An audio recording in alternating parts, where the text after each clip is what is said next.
चिंता चिता के समान होती है। हर मनुष्य को किसी न किसी बात की चिंता होती रहती है। हर मनुष्य किसी न किसी बात को लेकर हमेशा चिंता में डूबा रहता है। किसी को भविष्य की चिंता होती रहती है कि मैं क्या करूँगा, आगे चलकर मेरा जीवन कैसा होगा, क्या मैंने जो सोचा है वो पूरा होगा या फिर नहीं होगा।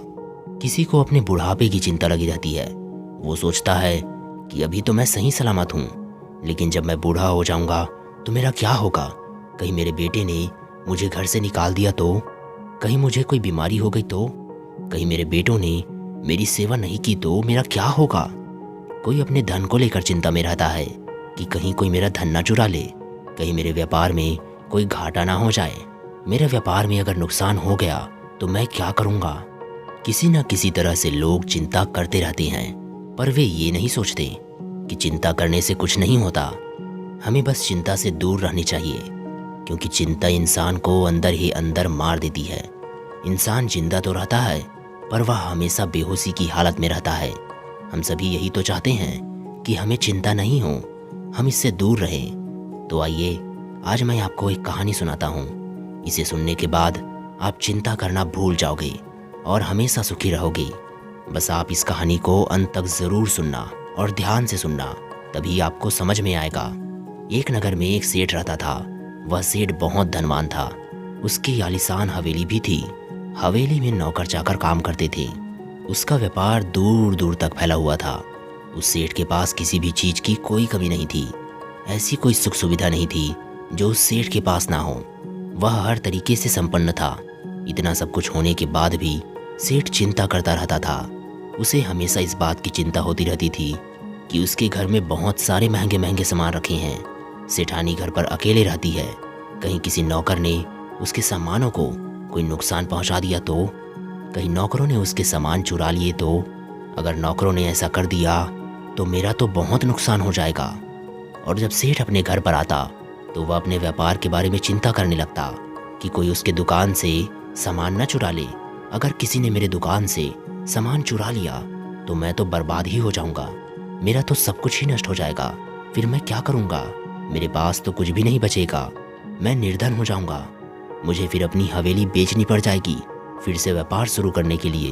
और अगर फिर भी मेरा व्यापार नहीं चला तो फिर मैं और भी गरीब हो जाऊंगा।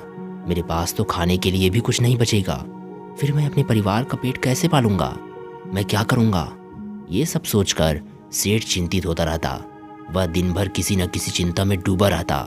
अभी उस सेठ को कोई संतान नहीं हुई थी, तो वो सोचता कि अगर मुझे कोई संतान नहीं हुई तो मेरे बाद मेरे व्यवसाय को कौन संभालेगा, मेरा वंश कौन आगे बढ़ाएगा। मैंने जो ये धन दौलत कमाई है इसका क्या होगा, क्या ये ऐसा ही रहेगा। अगर मेरी संतान नहीं हुई तो मैं क्या करूँगा, मेरे बुढ़ापे का सहारा कौन बनेगा। फिर एक दिन उस सेठ को पता चलता है कि उसकी पत्नी गर्भवती है। ये सुनकर सेठ बहुत खुश होता है और फिर थोड़ी देर बाद वह फिर से चिंतित हो जाता है और वह सोचने लगता है कि अब मेरी संतान हो जाएगी, उसकी देखभाल मुझे अच्छे से करनी है, उसे अच्छी शिक्षा दिलानी है, उसे किसी भी चीज़ की कोई कमी नहीं आने दूंगा, जिसके लिए मुझे और भी ज़्यादा मेहनत करनी होगी। मुझे उसका भविष्य अच्छा बनाना है, उसके लिए अब मुझे दिन रात मेहनत करनी पड़ेगी। कुछ महीनों के बाद सेठ को एक पुत्र का जन्म भी हो जाता है। सेठ पूरे नगर में लड्डू बंटवाता है। वह बहुत खुश होता है कि उसके घर में संतान आई है। अब उसका बेटा उसका वंश आगे बढ़ाएगा। कुछ देर बाद ही सेठ को चिंता होने लगी कि कहीं कोई उसके बेटे को नुकसान न पहुंचा दे, कि कहीं उसके बेटे को कुछ हो ना जाए। अगर मेरे बेटे को कुछ हो गया तो मैं क्या करूंगा, अब यही तो मेरा सहारा है। सेठानी सेठ को समझाती है कि हमारे बेटे को कुछ नहीं होगा, वह बिल्कुल सुरक्षित है और वह बिल्कुल स्वस्थ है। लेकिन सेठ को तो फिर भी चिंता होती रहती। कुछ साल बाद जब सेठ का बेटा बड़ा हुआ तब सेठ को उस बेटे को बाहर भेजना था शिक्षा के लिए। तब सेठ को फिर से चिंता सताने लग गई कि बाहर वह अकेला कैसे रहेगा, वह अपने काम स्वयं कैसे करेगा। अगर इसे कहीं वहाँ परेशानी हुई तो, अगर इसे किसी ने नुकसान पहुँचा दिया तो। लेकिन फिर सेठ उसे शिक्षा ग्रहण करने के लिए भेज ही देता है, क्योंकि शिक्षा ग्रहण करना भी बहुत ज़रूरी था। और फिर शिक्षा पूरी होने के बाद जब उसका बेटा वापस आता है तो सेठ को फिर से उसकी शादी की चिंता सताने लगती है। वो सोचने लगता है कि अब मेरा बेटा युवा हो गया है, अब मुझे इसकी शादी एक सुंदर कन्या से करवा देनी चाहिए। पर क्या मुझे एक सुंदर कन्या मिलेगी जो मेरे बेटे के लिए अच्छी हो? और मेरे परिवार को अच्छे से संभाल सके। अगर वह अच्छी नहीं हुई तो मेरा परिवार तो बिखर ही जाएगा। कहीं वो आते ही मुझे मेरे बेटे से अलग कर देगी तो मेरा और मेरी पत्नी का क्या होगा? हम दोनों की सेवा कौन करेगा? फिर कुछ दिनों बाद ही सेठ अपने बेटे का विवाह करवा देता है। उसके घर में बहू भी आ जाती है। उसकी बहू सबकी अच्छे से सेवा करती है, सबका अच्छे से ख्याल रखती है। वह सेठानी को कोई भी कार्य करने नहीं देती, वह स्वयं ही सारा कार्य कर देती। लेकिन सेठ को फिर भी चिंता होती रहती कि कहीं किसी ने उसकी बहू को भड़का दिया तो वह ये सब काम नहीं करेगी।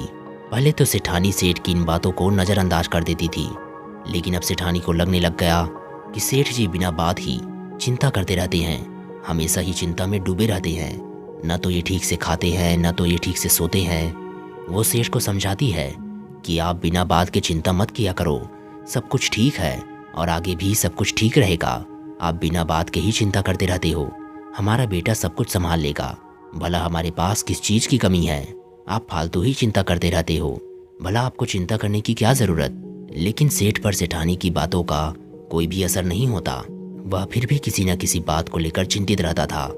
अब उसे यह चिंता सताते रहती कि उसका बेटा व्यापार में नया है, कहीं किसी ने उसके साथ धोखा कर दिया तो वह दिन भर चिंता में डूबा रहता था, जिसके कारण अब उसका स्वास्थ्य भी खराब होने लग गया।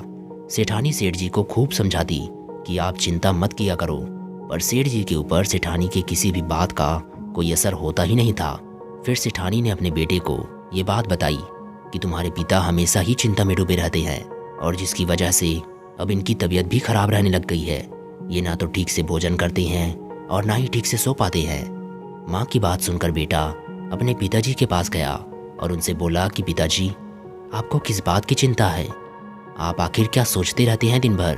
अब मैं हूं ना, अब आपको किसी भी बात की चिंता करने की कोई ज़रूरत नहीं है। अपने बेटे की बात सुनकर भी सेठ को कोई भी असर नहीं हुआ। सेठ मन ही मन यह कहने लगा कि ये तो अभी बालक है, इसे इतनी समझ नहीं है, ये अभी कुछ भी नहीं जानता। फिर सेठानी ने अपने बेटे से कहा कि हमारी बात का तो इन पर कोई असर नहीं होता, अब हमें कोई और ही उपाय सोचना होगा जिससे सेठ जी चिंता करना छोड़ सके।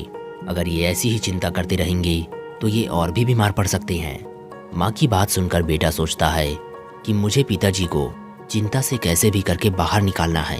फिर वह किसी से पूछता है, तब उसे एक वृद्ध व्यक्ति ने बताया कि हमारे पास के ही नगर में एक बौद्ध भिक्षु रहते हैं, तुम अपने पिताजी को वहाँ अपने साथ लेकर जाओ, उनके पास सभी समस्याओं का समाधान है, वो तुम्हें भी समाधान बता देंगे।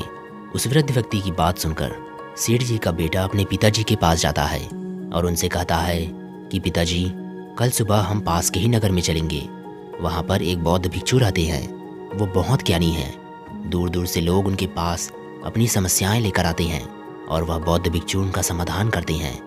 हम भी उनके पास चलेंगे और अपनी समस्या का समाधान लेकर आएंगे। बेटे की बात सुनकर सेठ जी चलने के लिए राजी भी हो जाते हैं। फिर सुबह होते ही सेठ जी व उनका बेटा पास के नगर में पहुंच जाते हैं।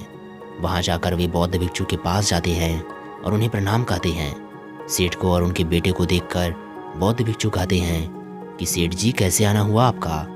बौद्ध भिक्षु की बात सुनकर सेठ का बेटा बोला कि महाराज, मेरे पिताजी बहुत ज़्यादा चिंता करते हैं, आप हमें इसका उपाय बताइए जिससे कि ये चिंता करना छोड़ दे।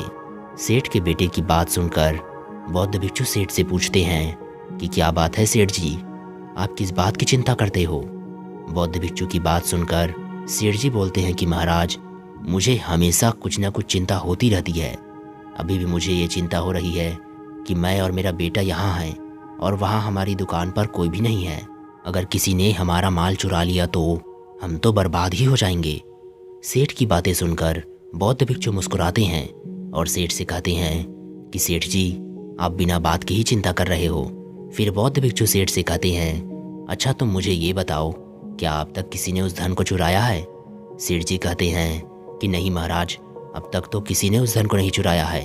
फिर बौद्ध भिक्षु कहते हैं कि जब अब तक किसी ने उस धन को नहीं चुराया है तो अभी भी कोई नहीं चुराएगा। आप व्यर्थ की ही चिंता कर रहे हो, जो हुआ ही नहीं है उसके बारे में सोच रहे हो। अच्छा मुझे ये बताओ कि ये धन किसने कमाया है? सेठ ने बोला कि मैंने कमाया है। फिर बौद्ध भिक्षु बोलते हैं कि जब तुम्ही ने कमाया है तो तुम फिर से तो कमा सकते हो।